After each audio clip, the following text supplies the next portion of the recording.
Hello and welcome back again. In today's episode we're going to get the 5 Series all painted up.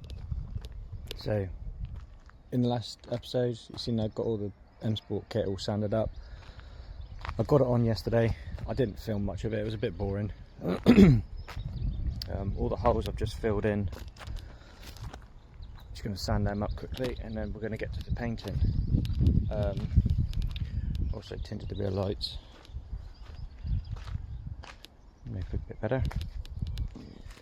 So in this episode, when I paint the bumpers, I'm going to do a full tutorial on how I did it.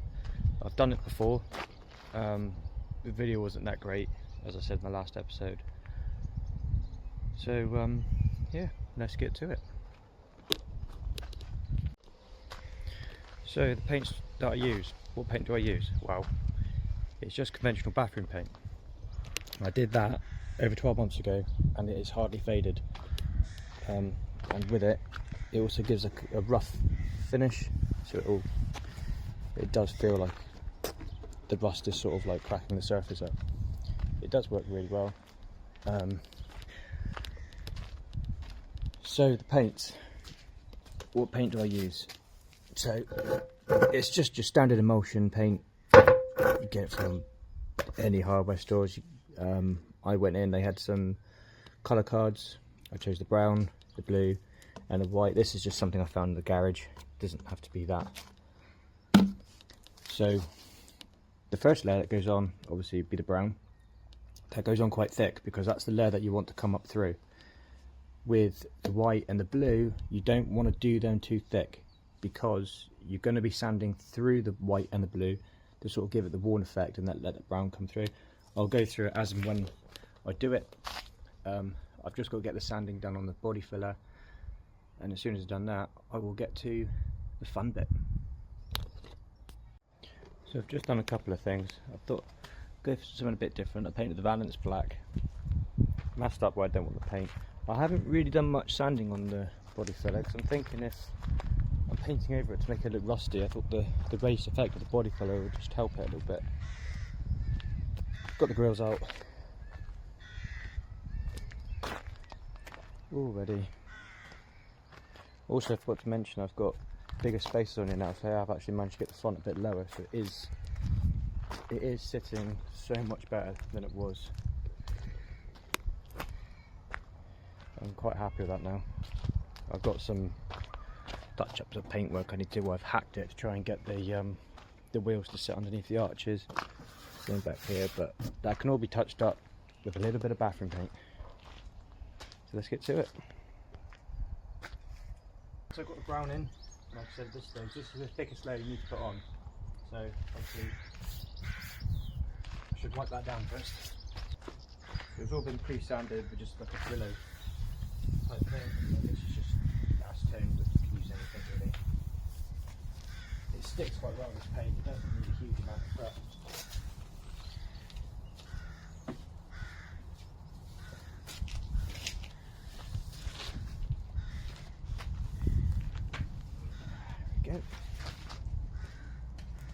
Right, let's get to it.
that's all the brown done. As you can see, it's not really covered perfect. It's still quite thin in some places, but I don't have a huge amount of paint left. So if you're stingy like me, just do the one layer and then I can show you how to sort of hide that when you start adding more layers. So the next thing we need to do is the white. Now if you look here, you can just see previously where I did the white, and it's to give the impression that the top layer is fading and then going down into like the primer. You don't need to be very thorough with this, you could just do it in patches if you wanted. I literally just have the roller really thin and just go over it, which is the next thing we're going to do. So as I was saying with this paint, you literally just need a thin coat on it. You don't need hardly any at all, because once you've got the blue on top, we've got to sand this back to try and get some of the brown through, and the more paint you put on, the more you've got to sand. And you can literally just do it as you like.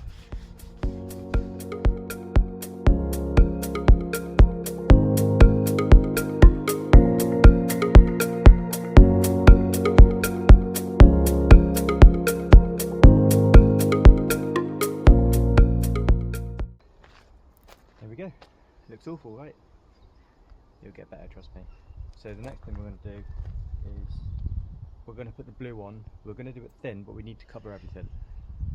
There's some parts you don't have to cover, so like in there, like if you wanted all that to be like a rust, don't paint around that, just paint all the blocks that you want, paint in blue. And then we get onto the all the effects that we do, and it's very simple, as you'll see. Right, that's all the blue done. And you see, I've missed loads. That's fine, it's absolutely fine. It doesn't need to be perfect, because it's not going to be perfect. Again, missed loads on the front, absolutely fine. When we start adding the streaks in, you'll never know. Hopefully when I start sanding this back, it'll fade down a little bit to its original paint, but like I said, this was done 12 months ago. It's not lacquered. I don't know how well emulsion paint would hold up to lacquer, that's why I've never done it. I am going to try another method which doesn't require battering paint. It works out a little bit more expensive, but it can be lacquered. That's not on any cars we've got at the moment. That's a future project that's coming up, which I am looking to purchase soon. I found the car, I've just got to go and get it. But yeah, while we're waiting for the paint to dry, I just want to take this chance to say a massive thank you to people who are watching my videos and subscribing. I think we've had like 80 subscribers in a month, which is crazy. So thank you so much for watching me babble on about painting cars with bathroom paint. Apparently you like it. Also, while waiting for the paint to dry, I haven't forgotten about the 3 Series. It is getting painted soon. I'm not giving too much away. Only thing I will say is it's gonna look kind of like the Audi, just better. But colours and stuff, I can't even show you the car because we've been doing test patches all week. Ordered so much paint for it. But yeah, you'll see it soon. Alright, so I'm just going to chat a minute about the stuff that I use to do all the rust effects. First thing I use is this filter stuff. It's a coarse filter for fish tanks. You can get it in any garden centre, I'd assume, any other sells fish, or you get them online. That's really good for dotting on and making like the cracked effect on the rust. The other thing is just a brush, just for streaking it down. The other things I use, one of these, like a scratchy Brillo sponge tap sort of thing, that's good for dabbing on. The other thing I've got is black paint, which I can add to the brown. We're using the same brown that we covered the car with originally. And the good thing with emulsion paint is to thin it down, you just add water to it. So if you want the streaky effect, you can get like a water bottle, put a little bit of that with some water in it, mix it up, and you can spray it on, so it just looks splattered basically. And I have done it a few times, but I like the heavier rust where it really looks like it's streaking. So, first thing I'm going to do is add some of this brown paint on these trays so it doesn't blow away.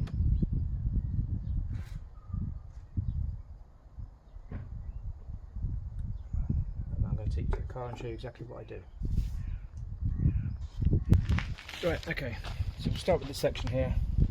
I'll show you exactly what I do and then I'll carry on with the rest of the car.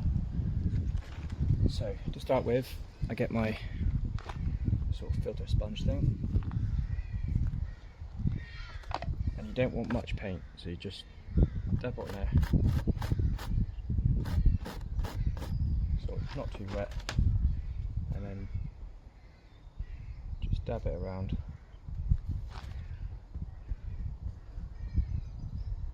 Like so. And then sometimes you can just drag it down. And that starts off the streaking effect. But obviously once you've done this, you've now got streaks all in that, so then you just go over it all again.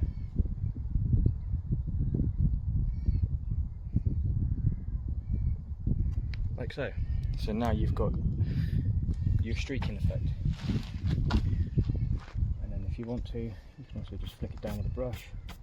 If you don't want the sort of roughness of it.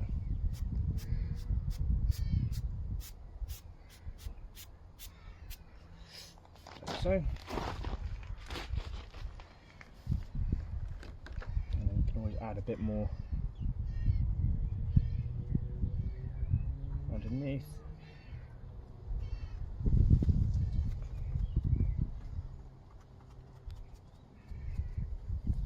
Like so. And then once I've done, I'll go back over the whole car again with a bit of black in the brown. And then it gives you sort of darker in places if you want it that way. And then the other thing I use is this same method, just dab it in,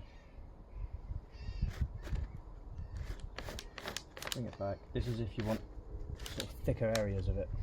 So say for example in this corner here I want that quite heavy. Just dab it on.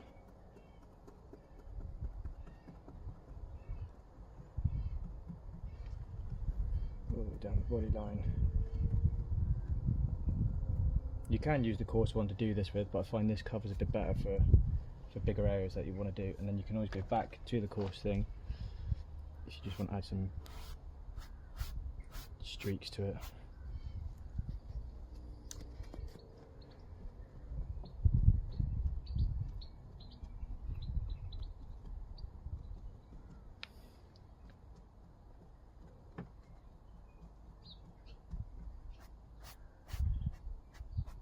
And then what I sometimes do is I push the sponge like that, and then you get bigger streaks if you wanted them. And then back over it again, because sometimes you might put it back to the cover underneath. Like that. And that's basically the start of it. There isn't a lot to it. So that's basically the body lines covered over. So what if you've got big flat areas like this? See, the flatter area is a little bit harder to work out because you're just going to basically just chuck it on and see what happens, which is what I've done for most of it. So, right, so here for example, you see where I've sanded the body line. That would be the pinpoint of where my rust is going to start. I'm going to do it quite thick, so I'm going to use the sponge.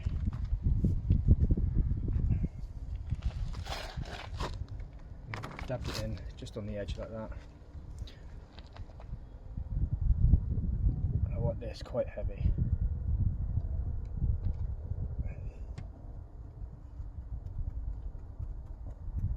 So all the way down the body line.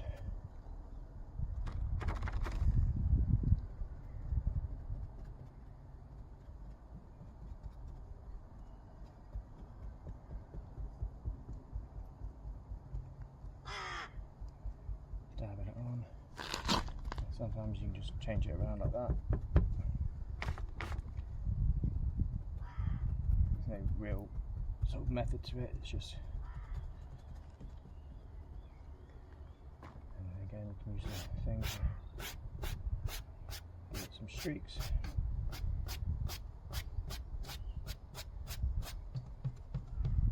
Back over it.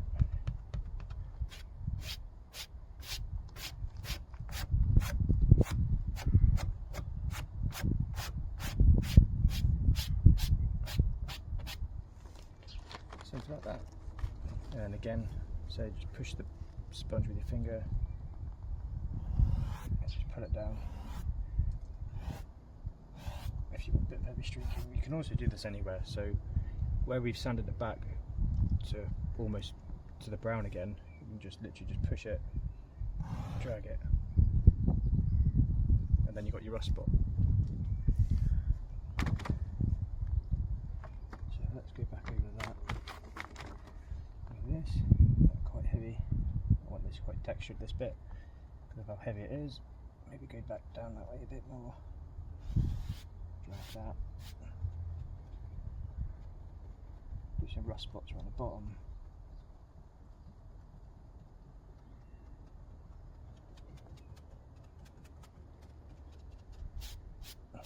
Something like that. Do it one more time just to show you. So we'll start on this body line here. I want this bit quite heavy, so we're using the sponge. And if you want, you can get some quite heavy streaks. You put the paint on quite thick and then use the sponge. Just drag it down. Go over a couple of times if you have to.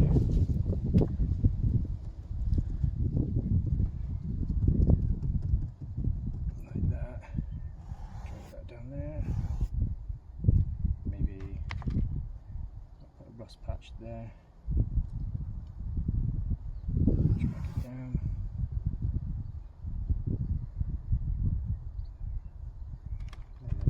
That I want some little specks. Streak some of those, just using the corner of the thing.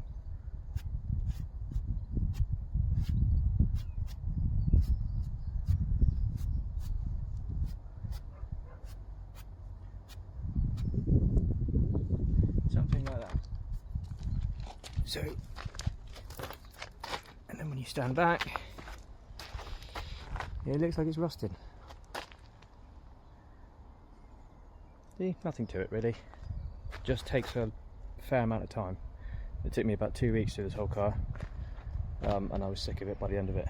But I wanted to put the M Sport stuff on, so it's my fault.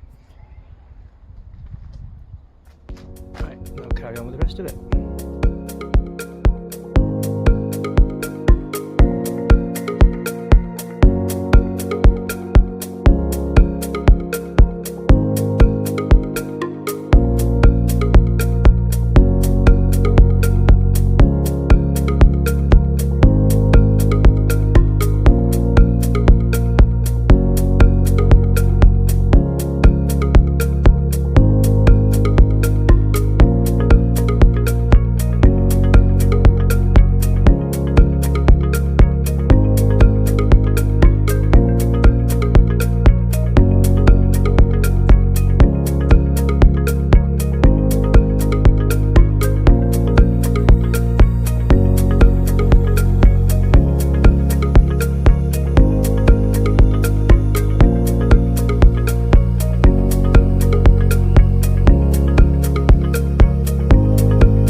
lastly, like I was saying before, if you want to darken some of the areas up, you just mix a little bit of black in with it. I've got these little sticks. A bit there. Just get some of your brown and mix it together to get it a bit darker.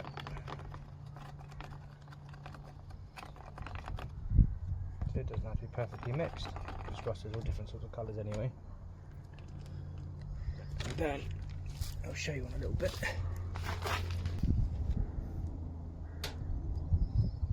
Really, this is just for like in the edges,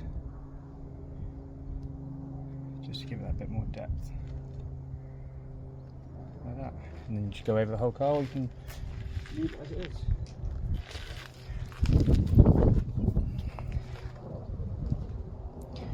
And that's a cheap, easy way of getting rust effect. It is a little bit time consuming, as I've said. But for how much it costs, it's completely worth it. I think materials wise, I paid probably £40 for the paint, and then sort of £10–15 on all the brushes and other bits and bobs. So for less than 60 quid you get a paint job that stands out. I do want to do this differently with some better paint, as I've said before, because you can see the two colour differences. I mean, that was 12 months ago and that was today. It's not perfect unless you're doing the whole car at once. But if you want to change bumpers and stuff, it makes it a little bit more complicated. So yeah, and that's how you get rust effect cheap. Hope you enjoyed, and I'll see you in the next one.